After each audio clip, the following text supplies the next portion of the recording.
விஷால் வந்து 4 கோடி ரூபா இருந்தாதான் சினிமா துறைக்குள்ள வாங்கன்னு சொல்லி எனக்கு சொன்னாரு. அதை பத்தி நீங்க என்ன நினைக்கிறீங்க? இந்த பட்ஜெட்ல பண்ணி சக்சஸ் பண்ணிட முடியும்னு நினைக்கிறீங்களா? விஷால் வந்து 4 கோடி ரூபா இருந்தாதான் வரணும்னு சொன்னாரு. இல்லை, அது வந்து பார்த்தீங்கன்னா முதல்ல இங்கே வருகை தந்த எல்லாருக்கும் வந்து வணக்கம். இந்த படம் வருவேன் உனக்காக படம் வந்து இது நாங்கள் ஆரம்பிக்கும் போது பல கனவோடு ஆரம்பித்தோம். அது இது முழுக்க ரொம்ப உறுதுணையாக இருந்தது. முதல்ல ஐயா, ஏன்னா நாங்கள் வந்து படத்துக்கு வந்து ஒரு ஃபெமிலியராக ஒருத்தரை போடணும் நடிகரை. ஏன்னா சார்கிட்ட கேள்விகளில் பதில் இருக்குது. கமர்ஷியல் ஆர்டிஸ்ட் போட்டால் தான் படம் ஓடும்னு சொன்னாங்க சில பேர். எனக்கு கமர்ஷியல்னால் என்னன்னு தெரியல. சில பேருக்கு ஜெயிச்சவங்க தான் கமர்ஷியல். அவன் சினிமா துறையில் ஜெயித்தாங்க, இவர் நிஜத்தில் ஜெயித்தார். நிஜத்தில் இவர் தான் ஹீரோ. அதனால் வந்து இவரோட தொழிலில் வந்து அதிகமான பிஸி சூழ்நிலை காரணம் இவரால் வந்து ஒரு நிறைய பெரிய கேரக்டரை வந்து அவர் என்ன பண்ணுறேன்னா, இல்லை நீங்கள் பண்ணுங்கள், நானாக வந்து உங்களுக்காக நான் கூட இருக்கேன், வருவேன் உனக்காக மாரி எங்களுக்காக வந்து அவர் ஒரு கேரக்டர் வந்து நல்ல கேரக்டர் செம்மையாக வந்தாலும் அவர் வந்த சீனில் வந்து இப்போ வர சீனில் வந்து மாசாக தான் இருக்கார். அதனால் வந்து நல்லா பண்ணி கொடுத்து போனார். அதுக்கப்புறம் வந்து என் நண்பர் பிச்சாண்டி அவர்கள் வந்து இந்த படத்தில் வந்து ஒரு முக்கியமான கேரக்டர், கதாநாயகன் அது கேரக்டர் அவர் பண்ணியிருக்க. இந்த படத்தில் யாரும் ஹீரோயின் அப்படிலாம் கிடையாது. இந்த படத்தில் வந்து கதை தான் ஹீரோ. ஏன்னா என் பொண்ணு வந்து விஸ்கா முடிச்சுட்டு இந்த படத்தை பண்ணலாம் உள்ளுக்குள்ளேயே என்ன இருந்தது சொன்னாவோ இந்த கதை நல்லா இது பண்ணுவோன்னு சொல்லிட்டு ஒரு அற்புதமான கதை, சின்ன பட்ஜெட்டில் ஒரு அற்புதமான படத்தை பண்ணியிருக்கோம்.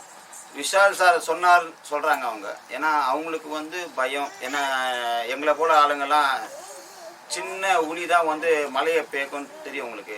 அதனால தான் அவர் சின்ன பட்ஜெட் படத்தை பார்த்து பயப்படுறாரு, வேறு ஒன்றும் இல்லை. ஆனால் சின்ன பட்ஜெட்டில் எடுத்த படங்கள் நிறைய படங்கள் நல்லா போயிருக்கு. உதாரணத்துக்கு அவர் நடித்த படம் செல்லமே கூட சின்ன பட்ஜெட் படம் தான். அப்புறம் 4 நாளைக்கு முன்னே, ஒரு வாரத்துக்கு முன்னே உலகநாயகன் கமலஹாசன் சொல்லியிருக்காரு. எங்களை ஒரு தூக்கி பேசுகிறாரு. நீங்கள் பார்த்துருப்பீங்க. எங்களுக்கு என்ன பிக் பாஸில் பேசுகிறாரு. என்ன சொல்லியிருக்காருன்னா, சிறு படம் தான் இன்னைக்கு பெரிய லெவலில் வந்துட்டு இருக்குனாராம். பார்க்கல, எனக்கு சொன்னாங்க, ஆனால் நான் இன்ன வரைக்கும் எனக்கு பார்க்கல. அதுக்கப்புறம் என்னன்னா, நானே சின்ன படம் தான் வந்தேன் அப்படின்னு யாரே கமலஹாசன் சொல்லியிருக்காரு. அதுக்கப்புறம் ஒரு 300 கோடி 400 படம் எடுக்காதுன்னு சொல்லியிருக்காரு. உண்மையாது சொல்லியிருக்காரு. அப்போ அப்பேற்பட்ட உலக நாயகனே வந்து சிறு படம் தான் நீ காப்பாற்றிருக்கு, அதுதான் வாழ வைக்கிறது இருக்கிறவனுக்கு. உண்மையிலேயே இப்போ அவர் சொன்னதுக்கு இருக்குது அத்தனை சினிமாவில் உள்ள பெரிய பெரிய பிடிச்சலாம் யோசிக்கணும். இப்போ விஷால் சொல்லி பாருங்க, விஷால் வந்து பேசுறதுக்காக பேசுறது அவ்வளோதான். ரெண்டாவது இந்த படம் வந்து ஒரு அற்புதமான ஒரு படம். நான் வந்து சொல்ல தவிர எங்கள் ட்ரைலரில் நீங்கள் பார்த்துருப்பீங்க. நீங்கள் இது ஒரு 2 நிமிடம் ஒரு முன்னோட்டம் தான். அது இந்த முன்னோட்டத்திலே வந்து சில விஷயங்கள் புரிஞ்சிருக்கும். இது வந்து எல்லாரும் காதலித்து வாழ்க்கையில் ஜெயிச்சவங்க அப்படி தான் நீங்கள் எல்லாம் பார்த்துருப்பீங்க. அதுக்கு பின்னாடி வந்து என்ன நடக்குது, காதலிச்சு அவங்க வீட்டை விட்டு ஓடி போயிடுவாங்க. ஓடி போயிட்ட பிறகு அந்த குடும்பத்தில் என்னென்ன சூழ்நிலை அனுபவிக்கிறாங்க, அதனால் அந்த குடும்ப சூழ்நிலைகள், அப்புறம் வந்து அந்த ஊர் சமூகம் என்ன கஷ்டப்படும், அது மாதிரி உறவினர்கள் என்ன கஷ்டப்படுவாங்க. இப்படி ஒரு அற்புதமான ஒரு படத்தை தான் வந்து இந்த காவியமாக அமைச்சிருக்கோம். இது சிறு படம் பெரிய படமும் இல்லைங்க. எல்லாமே தேட்டரில், பெரிய தேட்டரில், எல்லா தேட்டரில் ஓட போகுது. இதில் வந்து நீங்கள் எதை வச்சு சிறு படம் பெரிய படம் சொல்கிறீங்க எனக்கு தெரியல. எல்லாருமே இந்த கதைக்கேற்ற வந்து உருவங்களை தான் நாங்கள் அமைச்சிருக்கோம். அவர் சிறு படத்தை தான் பட்ஜெட் தான் சொல்கிறாங்க. இப்போ ரஜினி வச்சு எடுத்தா 500 கோடி வேணும், விஜய் வச்சு எடுத்தா 300-400 கோடி வேணும். அப்போ வந்து நீங்கள் சிறு பட்ஜெட் படம் தான் சொன்னது, சிறு படம் சொல்லக்கூடாது. கரெக்டுங்களா? சிறு பட்ஜெட் படம் சொல்லணும், சிறு படம் சொல்லக்கூடாது. நாங்கள் எல்லாருமே பெரிய படம் தான். எங்களுக்கு பெரிய ஸ்கிரீனில் போடுற படம் எல்லாருமே பெரிய படம் தான். சின்ன திரைனா சின்ன திரை டிவியில் போடுறது, பெரிய திரைனா பெரிய திரை. ஓகேங்களா? அதுமாரி இதில் வந்து எல்லாம் இதுவும் பெரிய படம் தான். ஏன்னா வந்து நண்பர் தலைவர், அதாவது இந்த சிறு முதலீட்டாளர் வந்து ஜெயிச்சு தரணும்னு சொல்லி உறுதுணையாக நிற்கிறாரு. அதே போல் புதுசாக ஒரு தொழில் தொடங்கணும், அவங்களுக்கு வந்து நான் உறுதுணையாக நிற்பேன். இது போல் ஒரு நல்ல மனிதர் கூட இருக்காங்க. இது போல் இருக்க வரைக்கும் எங்களை போல் ஆளுங்க வந்து என்றைக்குமே கீழே போக மாட்டாங்க. வேற என்ன கேட்குறீங்களா? ரொம்ப சந்தோஷமா இருக்கு. அதாவது தூரமா இருந்து என் பொண்ணு எப்பவுமே பெத்தவங்க வந்து ஒரு குழந்தைய வந்து தூக்கி பார்த்து வளர்க்கணும்னு ஆசைப்படுவாங்க.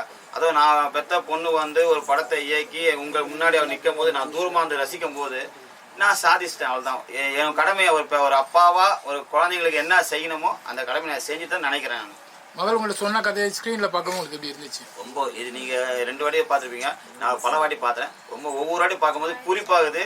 இன்னொன்று நான் சினிமாவில் வந்து பல வருஷமாக நான் போராடின்னு இருக்கேன். அது என் பொண்ணு மூலிமா வந்து என் திரையில் வந்து என்னை பார்க்கறது ரொம்ப சந்தோஷமாக இருக்குது. இந்த கதை உங்களுக்காக ரெடி பண்ணுறதா இந்த கதை டிமாண்ட் பண்ணி நீங்கள் அதில் நடிச்சிங்களா? இல்லை இந்த கதை வந்து பார்த்தீங்கன்னா வேற ஒருத்துக்காக ரெடி பண்ணது. அதில் சந்தர்ப்ப சூழ்நிலை நான் உள்ள நுழைய வேண்டிய சூழ்நிலை ஆயிடுச்சு. இந்த மூவில மெயினான சாருக்கு நான் தான் பேரா பண்ணியிருக்கேன், ஹீரோயினா பண்ணியிருக்கேன். எல்லாரும் இந்த மூவி பாருங்க, சப்போர்ட் பண்ணுங்க. சார் ரொம்ப நாள் அச்சீவ்மெண்ட் நிறைவேற்றணும்னு சொல்லிட்டு இந்த மூவியை வந்து எடுத்திருக்காங்க. எல்லாரும் எல்லாரோட சப்போர்ட்டும் இருக்கணும். என்னை பொறுத்த வரைக்கும் படத்தை பார்த்துட்டு எல்லா ரிவ்யூஸ் நல்லபடியா கொடுங்க.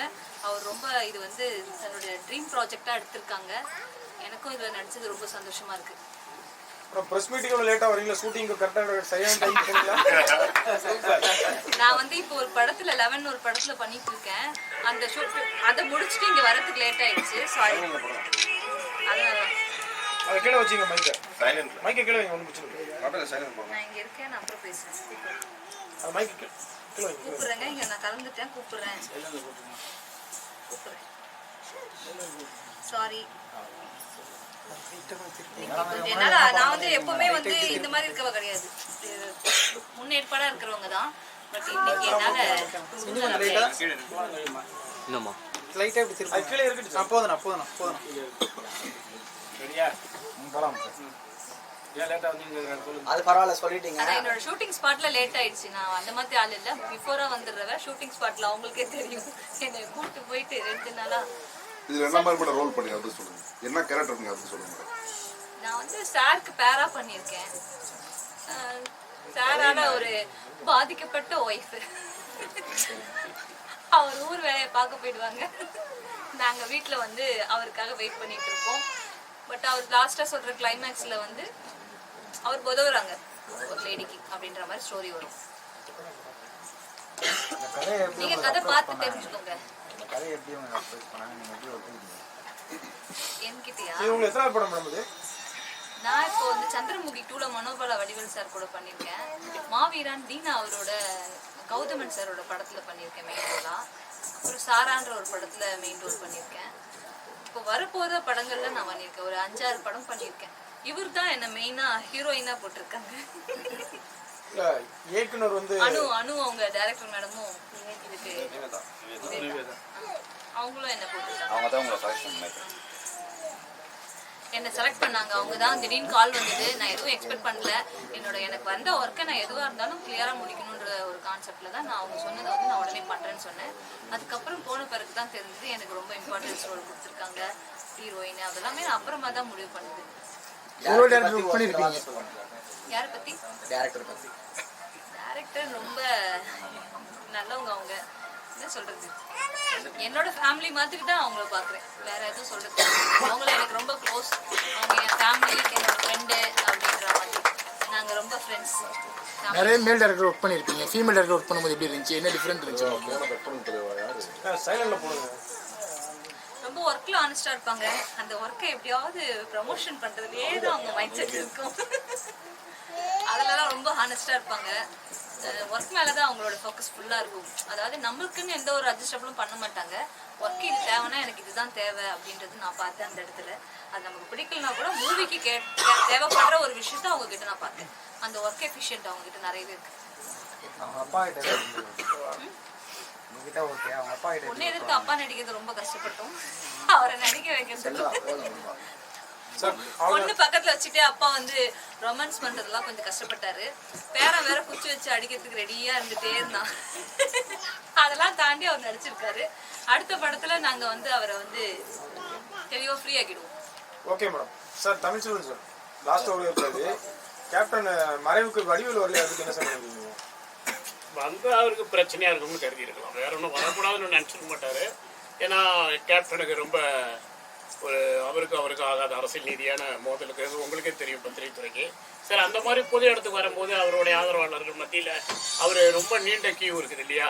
பீச்சிலேருந்து கிட்டத்தட்ட 4 கிலோமீட்டருக்கு அவருடைய ரசிகர்களும் தொண்டர்களும் தண்ணீரோடு வேதனையோடு இருக்கிற இடத்துல ஒரு ஆப்போசிட்டாக இருக்கக்கூடியவர் வந்தால் நல்லா இருக்குமான்னு நினச்சி வராமல் இருப்பார். அது என்ன சொல்றதோடைய அதெல்லாம் கிடையாது. ஒரு மனிதன் இறந்துட்டாலே முடிஞ்சு போச்சு. அது எதிரி எவ்வளோ பெரிய எதிரியாக இருந்தாலும் முடிஞ்சு போச்சு. ஒன்றும் இல்லை, நான் என்ன கூட பேட்டி கொடுத்தேன். இப்போ பெரியார் வந்து பார்த்தீங்கன்னா அண்ணாவை திட்டாத வார்த்தையே கிடையாது.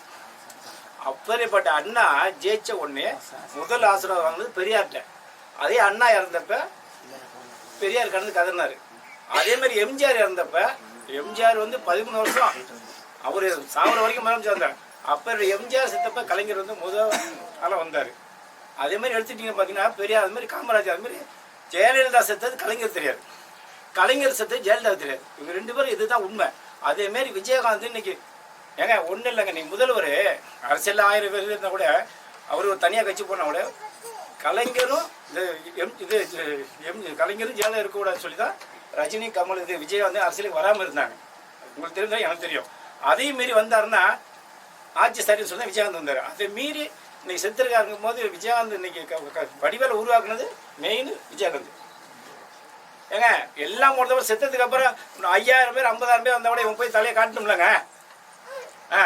ஒரு சிஎம் 2 இடம் வராதுங்க.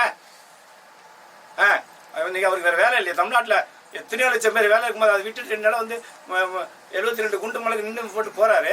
இவர் சென்னையில் இருந்துட்டு எல்லாம் போலீஸ் பாதுகாப்பு வச்சு பணம் இல்லையா? என்னால உண்டேன் விஐபி தர்ஷன் நான் போன 10 நிமிஷம் போய் பார்த்துருந்தேன் விஜயகாந்த் சார். 10 நிமிஷம் தான். தயார் பசங்க வரணும்னா டக்குன்னு 7 பேர் போன விட்டாங்க. 10 நிமிஷம். ஏன் இன்னைக்கு வடிவேல் தெரியாது, 10 போலீஸ் வச்சுக்கோ, 4 பாடி அடிச்சு கூட்டு போ. யார் உள்ள வருவா? போலீஸ் மீறி உள்ள வந்து அடிச்சு வருவாங்களா? வடிவேல் சார் வந்து இந்த போண்டாமணி சார் இறந்தது கூட போலன்னு சொல்லி விவேக் இறந்து வரல. அப்ப யார் சாவு வரல? வடிவேல் சார் வந்து எல்லாருமே நம்ம தான் உருவாக்கணும்ல காமெடியனா. யார் சாவு வடிவேல் வரல? விவேக் அது இல்லை சொல்றேன் கேட. இதனால அண்ணன் சொல்லும் போல சேர் சொல்லும் போல எங்களுக்கு சினிமா தான் முக்கியம். இருந்தாலும் சார் இப்போ விஜயகாந்துங்கும் போது இன்னைக்கு சினிமா திரையுலகத்து இன்னைக்கு மிகப்பெரிய ஆளாக இருந்து விஜயகாந்த் அந்த வார்த்தை நாங்கள் சொல்கிறோம். ஆனால் இந்த படத்தை நீங்கள் பெரிய லெவலில் ப்ரொமோட் பண்ணுங்க. ஏன்னா அவரு தான் ரொம்ப கஷ்டம். விஜய் செருப்பதி இருந்தாங்களா? அது என்ன காரணம் சார்? அதை பற்றி நினைக்கிறீங்க சார்? விஜய் வரதுக்குன்னா நான் 10 நிமிஷம் முன்னே தான் நான் போயிட்டு வெளியே வந்தேன். அதுக்கப்புறம் விஜய் சார் வந்து நான் இப்போ கவனிக்கல, நான் காரில் வந்து அது என்னன்னா உண்மையாக சொல்லட்டுமா, இப்போ என்னமே தெளிவாக உள்ளமா அடிக்க மாட்டான். போதையில் உள்ளவ எவனா இருந்தால் அதெல்லாம் ஏற்றுக்க முடியாது. என்ன காரணம், சில பேர் அந்த போதை 2 பேர் ஒரு கோட் வாங்கி கொடுத்தாலே சண்டை போடுறாங்க. வாங்கி கொடுத்தா வெட்டுறாங்கிறான், குத்துறான்றான், அடிக்கிறான்றான். அதனால அது விட்டுருங்க. வருவேன் நானே மட்டும் வெற்றி மரமாக்குங்க. நம்ம ஒரு எதிரியா இருந்துட்டு போனாங்க என்ன நடக்குங்கிற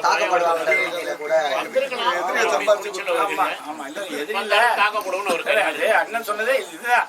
இப்ப ஒண்ணு இல்ல, இப்ப யாரா இருந்தாலும் சரி. இப்ப இறப்பு நீங்க பாத்துருப்பீங்க, தேவர் ஜெயந்திக்கு போன எடப்பாடி தாக்கப்பட்டாரு. ஏன் தாக்கப்பட்டாரு? தேவர் பகுதியை எடப்பாடி கவுண்டர்